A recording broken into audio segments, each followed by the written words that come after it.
Hi guys, I hope you all are good. Before we start, I just want to say those who are not new over here, they can directly go to the description box and click to the timestamp so that you can enjoy further reading.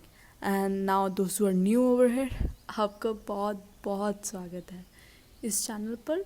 इस channel में normally I used to narrate the novels which is being written by me. तो शुरू करने से पहले मैं आपको थोड़ी सी समरी बता दूं. ये थर्ड पार्ट है ताकि आप इजीली इस पार्ट से रिलेट कर पाएँ. इस पार्ट में हुआ क्या कि जो मेन लीड है उसका नाम है ईज़ान. वो अपने होम टाउन आया हुआ है अपने फ्रेंड से मिलने. तो वो सबसे पहले अपने फ्रेंड से ही मिलता है, अपनी फैमिली फ्रेंड से मिलने. तो सबसे पहले अपने फ्रेंड से मिलने जाता है. तो वो बहुत वहाँ पे फ़न करते, तब उसे लगता है कि कोई मिसिंग है वहाँ पे. और एक्चुअली वो उसका दोस्त होता है, बेस्ट फ्रेंड होता है जेडन. और वो वहाँ फिर उसका फ्रेंड कबीर बताता है कि जेडन पार्किंग लॉट क्या है, अब कार पार्क करने वो आता ही होगा. तो ईज़ान सोचता है क्यों ना वो वहीं चलकर उसे सरप्राइज़ दे. तो जब वो वहाँ जाता है तो उसे लगता है कि जेडन वहाँ पर खड़ा, पर एक्चुअली वो जेडन नहीं होता, वो कोई और होता है. और उसे जेडन समझकर उसके मारने लग जाता है सिर्फ मजाक में. तो फिर जब उसे पता चलता है कि ये जेडन नहीं है बल्कि ये कोई लड़की है, तो वो उसे सॉरी भी बोलता है. बट वो लड़की कुछ रिएक्ट नहीं करती, कुछ बोलती नहीं, और वो वहाँ से चली जाती है गुस्से में. तो फिर वो उसका दोस्त जेडन बहुत मजाक उड़ाता है उसका कि उसने एक लड़की को मारा. और फिर वो वापस आकर अपने सारे फ्रेंड्स को बता देता है कि हमारा दोस्त ये कारनामा करके आया है. और उसके बाद वो बहुत चढ़ जाता है ईज़ान. और इवन उस कबीर तो यहाँ तक बोल देता है कि अब इनका रिलेशनशिप स्टार्ट हो जाएगा. और गुस्से में आकर ईज़ान बोलता है कि ऐसे कैसे, उसकी शक्ल देखी थी तुमने, कद्दू जैसी थी. और तब उसे ये पता ही नहीं होता कि जब वो ये बोल रहा है तब उस लड़की ने ये बातें सारी सुन ली. और उसे बहुत बुरा फील होता है. वो उसे ढूंढता भी है उसे सॉरी बोलने के लिए, बट वो वहाँ पर नहीं होती. तो उसके बाद वो अगले दिन मिलते हैं उससे. तो अगले दिन नहीं, उसी शाम को जब वो ग्रॉसरीज लेने के लिए जाता है तो ग्रॉसरी स्टोर पर वो उसे देखता है. तो वो उसे कहीं ना कहीं मना लेता है कॉफ़ी के लिए बाहर. उसमें भी बहुत ड्रामा करता है वो एक्चुअली. तो फिर जब वो कॉफ़ी पे बाहर बुलाता है तो वहाँ पे वो अपना प्लान चेंज कर देता है कि नहीं, अब हम कॉफ़ी पे नहीं, अब हम स्केटिंग करने चलेंगे. तब भी वो मानती नहीं, बट एटलीस्ट उसे मना लेता है. मनाने के बाद जब वो बहुत खुश होती है क्योंकि वो बहुत अच्छा व्यू था. तो वापस आते वक्त वो बहुत अच्छे दोस्त बन जाते हैं. इवन वो स्केटिंग पे रेस भी लगाते हैं जिसमें वो लड़की जीत जाती है. और वापस आते हुए बहुत फ़न करते हैं, अजीब अजीब लैंग्वेज में बात करते हैं. और जितनी उल्टी पुल्टी हरकतें होती हैं ना, सब करते हैं. और फिर वापस आते वक्त ईज़ान सॉरी बोलता है कि सोचता है कि अब वो मुझे माफ़ कर देगी. बट वो she rejected and say no, I will never forgive you. अब उसकी चॉइस है. तो फिर वो सोचता है कि चलो कोई बात नहीं, तो फिर तुम शाम को मेरे घर आओगी. एक्चुअली शाम को उसने पार्टी रखी थी जिसमें वो उस लड़की को इनवाइट करता है और वो हाँ बोल देती है.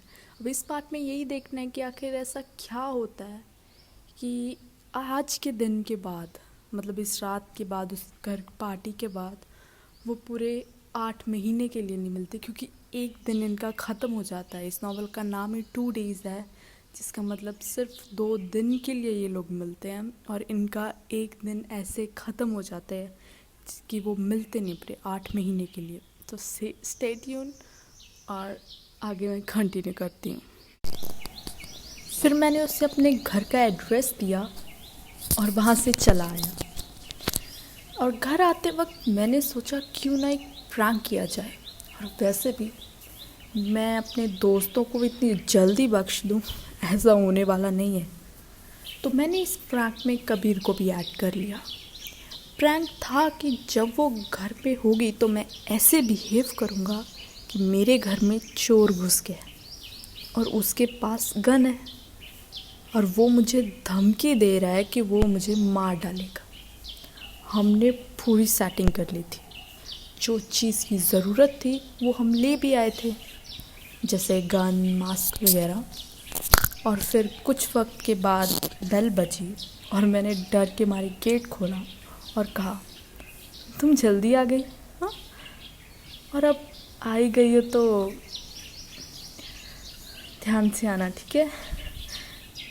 उसने भी वही पूछा जिसकी मुझे उम्मीद थी, क्यों, तुम इतने अजीब सा बिहेव क्यों कर रहे हो, तुम ठीक तो हो ना, मैं डॉक्टर को कॉल करूं।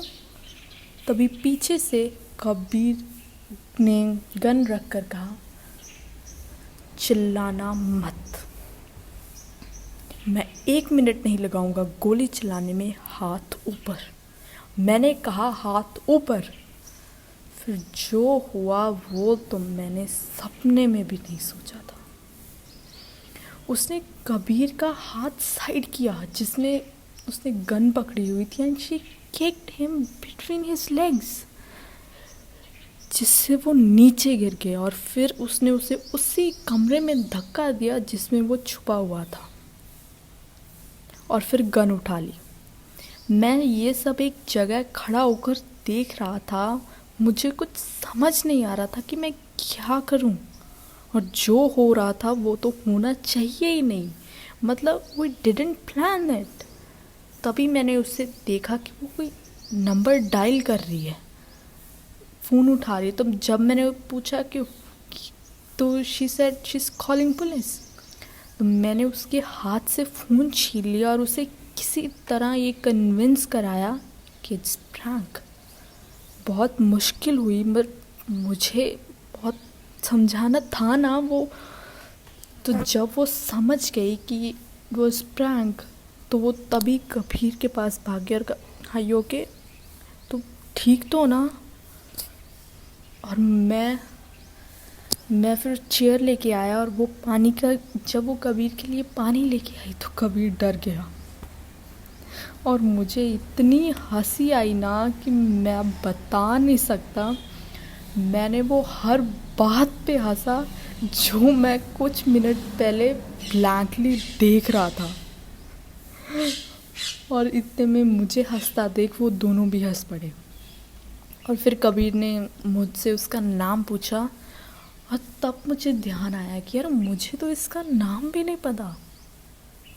मैंने पूछा, और तुम्हारा नाम? 1 मिनट, तुम्हें तो मेरा नाम भी नहीं पता? मैं ईशान, और तुम? उसने कहा, मैं शिद्दत। कबीर के साथ ये हादसा वापरने के बाद वो आराम करने चला गया, और हमने सोचा क्यों ना खाना बना लिया जाए। फिर शिद्दत ने कहा, तुम क्या बना रहे हो, और अगर तुम्हें कोई इतराज़ नहीं है तो क्या साइड में मैं मूवी लगा लूँ। तो मैंने कहा कि तुम्हें मूवीज़ पसंद है? उसने कहा, हाँ, मूवीज़ तो मुझे बहुत अच्छी लगती है। अच्छा, तो तुम्हारी फेवरेट मूवी कौन सी है? डिपेंड करता है, मतलब अगर तुम कॉमेडी की बात कर रहे हो तो पंजाबी मूवीज़ बेस्ट है। उसमें से जैसे निक्का जैलदार, अंग्रेज मेरी फेवरेट है। अगर तुम रोमांटिक मूवीज़ की बात कर रहे हो तो बॉलीवुड इज़ गुड, जैसे सनम तेरी कसम, कमाल है यार वो मूवी तो। सच में अगर ये जानना चाहते हो ना कि एक सच्चा प्यार होता क्या है, या एक फ्रेंड को कैसे होना चाहिए, तो ये मूवी पक्का देखना। और अगर एक्शन की बात कर रहे हो तो हॉलीवुड इट्स गुड मैन, जैसे fast and furious, John Wick, कमाल है। अगर रियलिस्टिक हॉरर की बात कर रहे हो, सिर्फ हॉरर, तो साउथ कोरिया। यार सच में रियलिटी से ही डरा देते हैं बंदे, भूतों की ज़रूरत ही नहीं पड़ती। और अगर सिर्फ रियलिस्टिक मूवीज़, कोई फ़र्क नहीं पड़ता रोमांटिक है, हॉरर है, कॉमेडी है, साउथ इंडियन। यार साउथ इंडस्ट्री बहुत अच्छी है इस बात में, तुम्हें ऐसे लगेगा कि तुम्हारी लाइफ का कोई हिस्सा वो बता रहे हैं तुम्हें। मैंने बड़ी हैरानी से पूछा, वाह, तुम तो काफ़ी फ़ैन हो, वैसे आज कॉमेडी देखते हैं ओके। तो उसने भी 1 मिनट में पंजाबी मूवी लगा दी, निक्का जैलदार। ये मूवी देखते देखते हमने बिरयानी भी बना ली। और वैसे मैंने कहा बस अब बहुत, इतनी बहुत है बिरयानी। और कुछ बनाने को रहने देते, ऐसे करते हैं ऑर्डर करते हैं, क्योंकि मैं नहीं चाहता नमक की जगह कहीं मैं शक्कर डाल दूँ। तो उसने कहा ठीक है ऑर्डर कर लो, बट मेरे लिए तुम डोमिनोज से कैप्सिकम पिज़्ज़ा मंगा देना और वेज बर्गर मैकडॉनल्ड से, ओके? बस इतना बहुत है। अरे मेरी तरफ क्या देख रहे हो, जाओ जाके ऑर्डर करो। अच्छा ठीक है चल मैं ही करती हूँ। उसने फ़ोन उठाया और सब ऑर्डर करते हुए कहा जल्दी बोलो तुम्हें क्या चाहिए, और कबीर को क्या पसंद है, और तुम्हारे फ्रेंड्स क्या खाएंगे। अच्छा ऐसा करो तुम ही दे दो ऑर्डर। फिर मैंने फ़ोन लिया और वो ऑर्डर कर दिया, और उसके बाद हम मूवी देखने लगे। और इतने में कबीर नीचे आ गया और कहने लगा अरे क्या देख रहे हो, ये खाने में क्या है, क्या बना है, वाओ ये बिरयानी कितनी अच्छी है, किसने बनाई है। अरे मैं कुछ पूछ रहा हूँ, क्या देख रहे हो तुम। कबीर को पंजाबी समझ नहीं आ रही थी, पर जब उसने वो दादी वाला रोल देखा ना तो बोलने लगा ये दादी पक्का ना इकरा की रिश्तेदार होगी। मैं गारंटी देता हूँ कि बड़ी होकर ना यही दादी बनेगी, मीन्स ऐसी बनेगी। और ऊपर से जो उसका पति है, हाय माशाल्लाह उसे तो खुदा ही बचाए। और तभी किसी ने पीछे से कबीर को ज़ोर से मारा और कहा तू बताएगा मैं कैसी बनूंगी। और खुदा कसम अगर तू मेरा पति गलती से भी बन गया ना तो तेरा हाल तो मैं बद से बदतर कर दूंगी। और पहले तो ये बताऊं कि ऑर्डर किसने किया। मैंने कहा था ना बाहर से खाना बंद, पेट देखा है खुद का। और ये कबीर एक दिन तू अपने पैर तक नहीं देख पाएगा जिस हिसाब से तेरा चल रहा है खाना, और ये कोई नहीं खाएगा, ये मैंने बोल दिया। सॉरी मैंने आपको पहचाना नहीं, आप कौन। फिर मैंने शिद्दत को सबसे इंट्रोड्यूस करवाया और कबीर की भी इज्जत ढक ली थोड़ी सी, और कहा ये शिद्दत है हमारे ग्रुप की नई मेंबर। इकरा ने उसे वेलकम किया पर थोड़ी सी ऑफ लग रही थी, पर कोई बात नहीं, because she's like that, she hate changes, and शिद्दत she totally change everything। वरना इस ग्रुप में इंग्लिश और इंग्लिश पॉप सॉन्ग्स के अलावा बजता ही क्या था। यहाँ पे तो सब कुछ बदल गए। हाँ माना किसी ने पिज़्ज़ा नहीं खाया, पर पराठे का स्वाद सबने अच्छे से लिया। वो पर उनमें से एक पराठा इकरा के ऊपर गिर गया, वो शिद्दत का पैर बैग में अटक गया था। और शिद्दत ने उससे माफ़ी भी मांगी, पर इकरा बहुत गुस्से में थी। उसने गुस्से में कहा माफ़ी मांगने से सब ठीक नहीं हो जाता, और तुम्हें क्या लगता है कि तुम आओगी बैठोगी खाओगी फिर गिराओगी और फिर मैं माफ़ कर दूंगी। हाँ तुम जैसे बहुत देखी है मैंने, और इतना आसान नहीं है हमारे ग्रुप में जगह लेना, समझ गई। शिद्दत को ये बात बहुत बुरी लगी और उसने कहा मैं सच में सॉरी हूँ, मैंने जानबूझकर कुछ नहीं किया, और अगर आपको मेरा यहाँ आना अच्छा नहीं लगा तो मैं चली जाती हूँ। और मैं यहाँ किसी को, इकरा ने उसे रोकते हुए कहा प्लीज़ अपना ये बहुत अच्छी वाला ड्रामा ना बंद करो, just be whatever you are. इतना सुनते ही शिद्दत अपना बैग उठा के वहाँ से जाने लगी। तभी इकरा ने उसका बैग उसके हाथ से छीना और फेंक दिया। मुझे ये ठीक नहीं लगा तो मैंने इकरा को कहा Iqra it's not the way to talk to her, उसे मैंने इनवाइट किया है और मुझे लगा तुम्हें कोई प्रॉब्लम नहीं होगी। इतने में शिद्दत ने अपना बैग उठाया और वो बाहर को जाने लगी, और जब मैंने उसे रोकने जाने की कोशिश कर रहा था तब इकरा ने कहा अच्छा लगता तो नहीं, वो पहली बार आई है। तो मेहमानों की तरह रहे ना। और तभी मैंने इकरा को रोकते हुए कहा, प्लीज़ स्टॉप, इट्स इनफ। तब तक शिद्दत बाहर जा चुकी थी।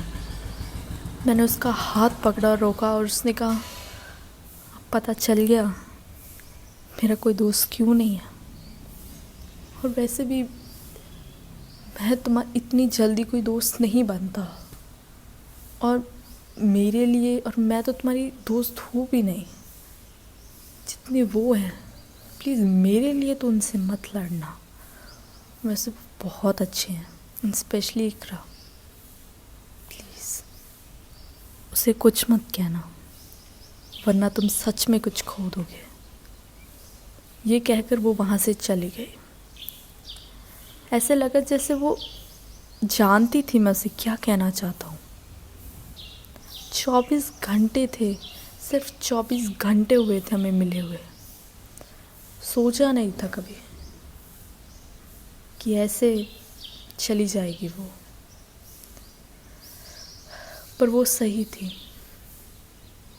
मैं और कुछ नहीं खोना चाहता था, इसलिए मैं चुपचाप से अंदर गया और अंदर जाकर बैठ गया अपने रूम में।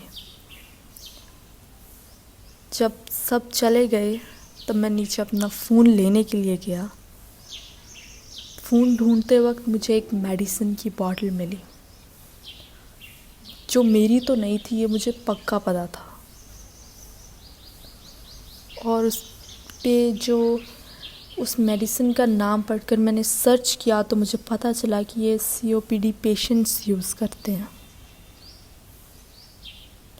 फिर मैंने सबको डायरेक्ट फ़ोन किया, उस मेडिसिन का नाम बोला, और किसी की आवाज़ से मुझे ऐसे नहीं लगा कि वो जानते हैं कि ये मेडिसिन कौन सी और ये, या फिर ये उनकी है। मैं अपने आप को कन्विंस करवा रहा था कि ये मेडिसिन शिद्दत की नहीं है, क्योंकि सिर्फ वही बची थी और मेरे पास उसका कोई कांटेक्ट नंबर भी नहीं था। और तभी मुझे ख्याल आया कि शिद्दत का बैग भी यहीं गिरा था, और मुझे लगा कि हाँ ये उसकी है। तो मैं जल्दी से भागकर बाहर गया। मुझे पता था वो वहाँ नहीं है, पर फिर भी मुझे उससे बात करनी थी।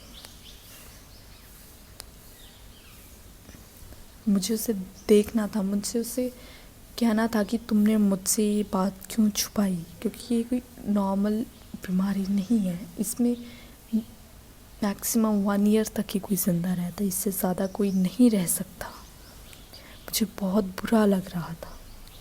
जब मैं वापस आया तो मैंने सनम तेरी कसम मूवी देखी, जो शिद्दत ने रिकमेंड की थी, सजेस्ट की थी, पर पता नहीं क्यों मुझे ऐसे लगा कि वो जानबूझकर मुझे मूवी बता कर गई है। जो भी है, पर कब 8 महीने गुजर गए मुझे पता ही नहीं चला। काश इसी उम्मीद में रोज़ दिन की शुरुआत करता हूँ कि वो मुझे आज मिलेगी, और ख़त्म करता हूँ कि वो मुझे कल मिलेगी। काश वो मुझे कल मिल जाए। Thank you guys for watching this part. Next part अगले संडे आएगा। नेक्स्ट पार्ट में नॉर्मली ये होगा कि वो 8 महीने बाद मिलेंगे, कैसे मिलेंगे और कहाँ मिलेंगे। तो स्टे ट्यून्ड, बाय।